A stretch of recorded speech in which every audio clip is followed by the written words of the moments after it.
Hello everyone, আসসালামু আলাইকুম। সবাইকে বিএম ইঞ্জিনিয়ারিং সলিউশনের পক্ষ থেকে স্বাগত জানাচ্ছি। ডিয়ার লার্নার অ্যান্ড ভিউয়ার্স, আমরা আবার একটা নতুন টিউটোরিয়াল নিয়ে হাজির হলাম। আমাদের বিগত ক্লাসটা ছিল স্টিং এফিসিয়েন্সির সমীকরণ নির্ণয়ের। প্রতি ডিস্কের আড়াইতে সমীকরণ নির্ণয়ের ভিডিওটা দিয়েছিলাম। ওখানে সবাই কমেন্টস করছে যে অঙ্কটা করতে চাচ্ছে।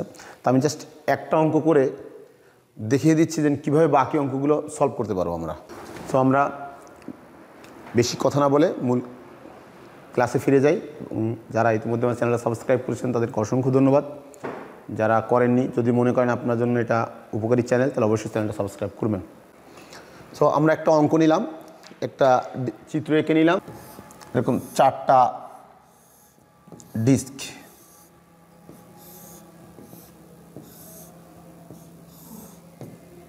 এখান থেকে আমাদের পরিবাহী তারটা, লাইনের ট্রান্সমিশন লাইনের তারটা এখান থেকে চলে গেছে, এখান থেকে কারেন্ট প্রবাহিত হচ্ছে, লাইন কারেন্ট। এখন এই অবস্থায় এখান থেকে একটা চার্জিং কারেন্ট, যেটা এই স্টিংয়ের মধ্য দিয়ে প্রবাহিত হয়, এটা আমি বিগত ক্লাসে অনেকটা ক্লিয়ার করেছি, তারপরে বলছে এখান থেকে প্রবাহিত হওয়ার ফলে যেহেতু একটা ইনসুলেটর আছে এখানে, ইনসুলেটর কারণে একটা পরিবাহী মাঝখানে ইনসুলেটর হওয়ার কারণে এটা ন্যাচারালভাবে এটা একটা ক্যাপাসিটার সৃষ্টি হয়ে যাচ্ছে। ঠিক প্রত্যেকটা 4টা ডিস্ক, যতগুলো ডিস্ক থাকবে ততগুলো ক্যাপাসিটার তৈরি হবে। তো ক্যাপাসিটার তৈরি হওয়ার কারণে যেহেতু এই পরিবাহীর নিকট যে ক্যাপাসিটর মানে স্ট্রিংটা, এর আড়াইতে ভোল্টেজের মাত্রা সর্বোচ্চ থাকার কারণে এখানে চার্জের পরিমাণও সর্বোচ্চ হয়, মানে চার্জিং কারেন্টের পরিমাণ সর্বোচ্চ হয়। এখন যদি এইটা প্রত্যেকটা ডিস্কে আমার সেম চার্জিং কারেন্ট হতো, তাহলে কিন্তু আমাদের অঙ্ক ক্যালকুলেশন করার কোনো দরকার ছিল না। ক্যালকুলেশনের দরকার হয় তখনই যখন ভিন্নতার সৃষ্টি হয়। এবং এইখানে যে পোলটা, এটা মাটির সাথে কানেক্টেড থাকে, এটা সাধারণত স্টিল পোল হয়ে থাকে, এবং এই পোলটা আর্থিং হিসাবে ধরা হয়। আর্থিং হিসাবে ধরার কারণে এই পোলের সাথে এবং এই পরিবাহের সাথে একটা ক্যাপাসিটার সৃষ্টি হয়। তার মানে এখানে 2টা ক্যাপাসিটার সৃষ্টি হয়ে যাচ্ছে। একটা হলো সরাসরি এইটা সিরিজ ক্যাপাসিট্যান্স অথবা মিউচুয়াল ক্যাপাসিট্যান্স, আর একটা পোলের সাথে হওয়ার কারণে একে বলা হয় আর্থ ক্যাপাসিট্যান্স বা শান্ট ক্যাপাসিট্যান্স। তাহলে এই যে দুই ধরনের ক্যাপাসিটার তৈরি হয়, ক্যাপাসিট্যান্স, এর প্রভাবে এক একটা ডিস্কের আড়াইতে কারেন্টের মান এক এক রকম থাকে। এই জন্য এর উপর বিভিন্ন ইফেক্ট পড়ে। এ নিয়ে আরেকদিন ক্লাস করবো আমরা। গার্ড রিং ব্যবহার করা হয় এবং বিভিন্ন সিস্টেমে এটা সমতা বিরাজ করা হয়। কারণ আমাদের মূল কাজ হচ্ছে যে প্রতিটা স্ট্রিংয়ের আড়াইতে কারেন্ট প্রবাহের বা চার্জিং কারেন্টের সমতা বিধান করা। আচ্ছা, তাহলে আমি যেহেতু অঙ্ক করবো, তাই অনেক বড় বর্ণনা দেওয়ার দরকার নেই। আমরা কি করব, এখানে আমাদের দেয়া আছে যে লাইন টু ক্রস আর্ম, এখানে আছে এই যে ভোল্টেজটা আছে 30 kV, মানে 30,000 ভোল্টেজ আছে। এই ভোল্টটা আমাদের অঙ্কে দেওয়া আছে। তাহলে একটা লাইন ভোল্টেজ, 2টা ফেজের আড়াইতে যে ভোল্টেজ থাকবে ঠিক সেম ভোল্টেজ পাওয়া যাবে এক একটা স্ট্রিং আড়াইতে। এবং এই যে শান্ট এবং মিউচুয়াল ক্যাপাসিট্যান্সের অনুপাত দেয়া আছে 8:1। এখন এর আলোকে আমরা অঙ্ক করব। ওকে, তাহলে আমরা জানি কি এম সমান, আচ্ছা আমি একটু মানটা দিয়ে দিই। এখানে কিন্তু টোটাল ভোল্টেজটা আছে 30 ভোল্ট, 30 kV। জায়গাটা শর্ট, আমি এই সাইডে দিচ্ছি। এইখানে আছে আমাদের লাইন ভোল্টেজটা আছে 30 kV। এখন আমরা জানি কি এম সমান C1/C। তাহলে C1/C কে, C1 হচ্ছে শান্ট ক্যাপাসিট্যান্স অথবা আর্থ ক্যাপাসিট্যান্স এবং C হচ্ছে মিউচুয়াল ক্যাপাসিট্যান্স। তাহলে আমাদের অঙ্কে দেয়া আছে যে মিউচুয়াল ক্যাপাসিট্যান্স এবং শান্ট ক্যাপাসিট্যান্সের অনুপাত হচ্ছে 8:1। এবং লাইন ভোল্টেজ, আমাদের লাইন ভোল্টেজ দেওয়া আছে 30 kV, এত কিলোভোল্ট। তাহলে বের করতে বলছে প্রতি ডিস্কের আড়াইতে ভোল্টেজ এবং দক্ষতা আমাদের বের করতে হবে।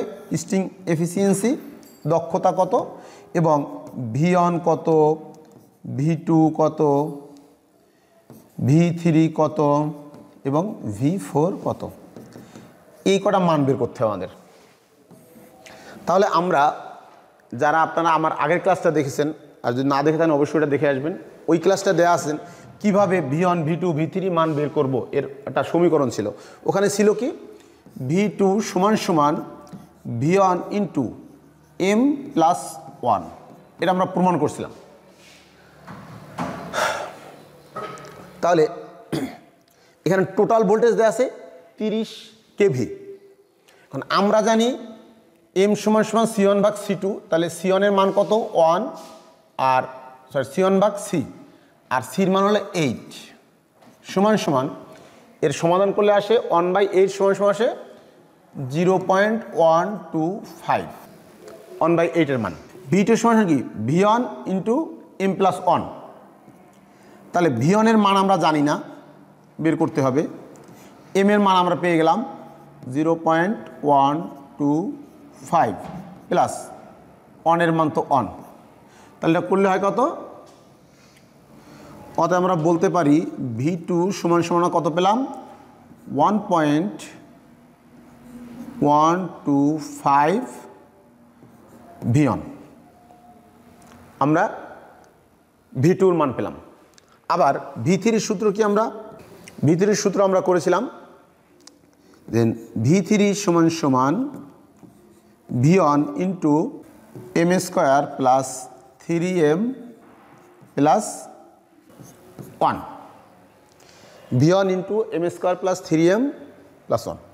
তাহলে V1 বসালাম, M² মানে হবে কি 0.125 এর square plus 3M, 3 into 0.125 plus 1, টোটালটা আমাদের করলে আসে কত, অতএব আমাদের V3 সমান আসে 1.39 V1, টোটালটা ক্যালকুলেশন করলে V3 এর মান পেলাম। তখন আমাদের V1 এর মান অটো বের হবে, V2 V3 আটা থাকলো V4, তাহলে আমরা V3 এর মান পেলাম। এখন আমরা V4 এর মান পাবো। আচ্ছা, আমরা একটু এখান থেকে মুছে দিই, মুছে দিলে আমার কাজটা সুবিধা হবে। আমার এই মানটা আমি উপর থেকে মুছলাম। V4 এর মান আমাদের কত আসে, V4 সমান সমান, এই পর্যন্ত যদি আমি আগের দিন প্রমাণ এই পর্যন্ত করিনি, এর সূত্র হলো V1 into M³ plus 5M² plus 6M plus 1। তাহলে আমি V1 বসালাম,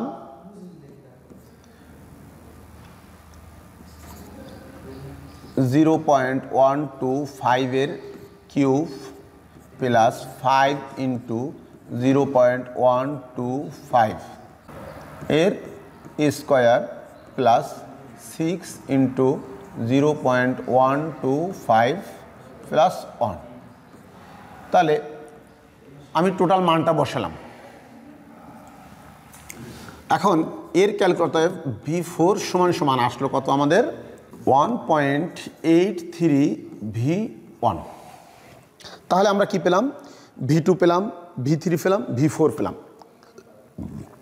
আর V1 তো V1 এর মান V1।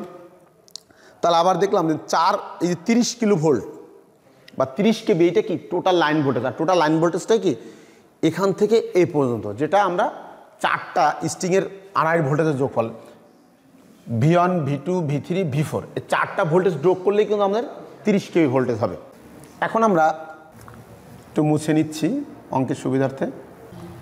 মোট ভোল্টেজ সমান সমান লিখতে পারি VL সমান সমান V1 plus V2 plus V3 plus V4। তার মানে এই 4টা ভোল্টেজটাই, 4টা স্ট্রিংয়ে 2.5 যে ভোল্টেজ, এটাই লাইন ভোল্টেজ। তাই লাইন ভোল্টেজ আমাদের আছে কত 30 kV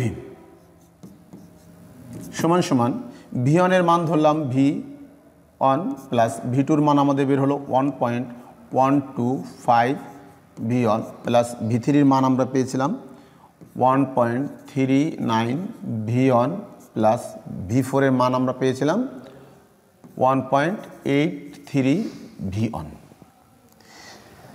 নিচটা একটু ছোটো করে মুছে দিই, বা কিলো হাতে রাখি আমরা, যেটা বেরোবে সেটাই কিলো দিয়ে দেবা। আমরা যদি ডাইরেক্ট 30 বসাই সমস্যা নেই, যেটা বেরোবে সেটাই কিলো। সমান সমান এগুলো সব যোগ করলে কত আসে?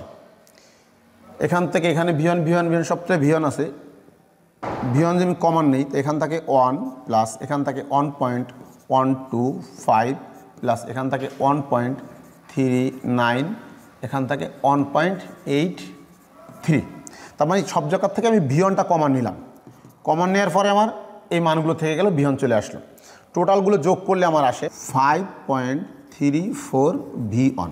তখন উদ্দেশ্য ভিয়ন বের করব, বা 30কে ওই পাশে পাঠাই, ভিয়নকে এই পাশে নিয়ে আসি।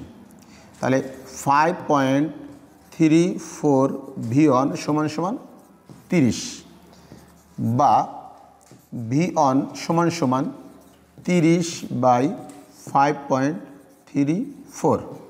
তা ভাগ করলে কত আসে আমাদের? 5.61 কেভি। এটা কার মান পেলাম আমরা? ভিয়নের। তার মানে এই সবার উপরে ক্রস আর্মের কাছাকাছি যে ডিস্কটা আছে ওই ডিস্কের আড়াআড়ি ভোল্টেজ আমরা পেয়ে গেলাম। এখন যেহেতু আমরা ভিয়নের মান পেয়েছেন, বাকি মানগুলো কিন্তু একদম ইজি বের করা। কীভাবে? আমি ভি2-র মান বের হলো কত আমাদের? ভি2 সমান সমান, আচ্ছা এটা কিন্তু ভিয়নের মান পেয়ে গেছি। ভি2 সমান সমান কী বের হলো আমাদের? 1.125 ভিয়ন। একটু আগে যেটা ক্যালকুলেশন করলাম, তাহলে 1.125 ইন্টু 5.61 গুণ করো, ভিয়নের মান বের হয়ে যাবে। আচ্ছা আমি অঙ্কের সুবিধার্থে এই সাইডটা মুছে দেই, তাহলে আমি দুই সাইডে অঙ্কটা সুন্দরভাবে করতে পারবো। তাহলে ভি2 মান পেয়ে গেছি, ভি3 সমান সমান, ভি3 সমান সমান কী বেরোলো? 1.39 ভিয়ন। তাহলে 1.39 ইন্টু ভিয়নের মান আমরা কত পেলাম? 5.61। ভি4-এর মান আমরা কি পেয়েছিলাম? ভি4 সমান ছিল কি? 1.83 ভিয়ন। 1.83 ভিয়ন সমান সমান 1.83 ইন্টু ভিয়নের মান বেরোলো কত আমাদের? 5.61। তাহলে আমরা 4টা ভোল্টেজেরই বা 4টা স্ট্রিংয়ে আড়াই ভোল্টেজ কিন্তু পেয়ে গেছি। তাহলে আমাদের এটা গুণ করলেই অ্যান্সার বের হয়ে যাবে। আমি ওটা দেখাচ্ছি না। তো এখন আরেকটা কি উত্তর চেয়েছে আমাদের কাছে? আরেকটা চেয়েছে দক্ষতা। তাহলে দক্ষতা সমান সমান কি? তা আমরা জানি যে স্ট্রিং এফিসিয়েন্সির দক্ষতা বা স্ট্রিং এফিসিয়েন্সিটা বের করা হয় দক্ষতা সমান সমান, আমাদের দক্ষতা সমান সমান কি? লাইন ভোল্টেজ ভাগ যতগুলো স্ট্রিং থাকবে তত গুণ সর্বনিম্ন ভোল্টেজটা বা সবার নিচে যে ভোল্টেজটা, মানে ভি4। এখানে 4টা স্ট্রিং আমাদের ডিস্ক আছে 4টা, তাহলে 4 গুণ ভি4। যদি 3টা ডিস্ক থাকতো তাহলে 3 গুণ ভি3 দিতাম। সহজ কথা হলো লাইন ভোল্টেজ এবং কন্ডাক্টরের আড়াআড়িতে বা স্ট্রিংয়ের সর্বনিচের যে ডিস্কটা ওর আড়াআড়িতে যে ভোল্টেজটা, ওই ভোল্টেজের গুণফল আমাদের করলে দক্ষতা পেয়ে যাব আমরা। এটা দক্ষতার সূত্র। তার মানে লাইন ভোল্টেজ ছিল কত? 30 কেভি। 30ই রাখলাম, যদি সবগুলোই কেভিতে আসে বেরোবে। 30 4 ইন্টু সর্বনিম্ন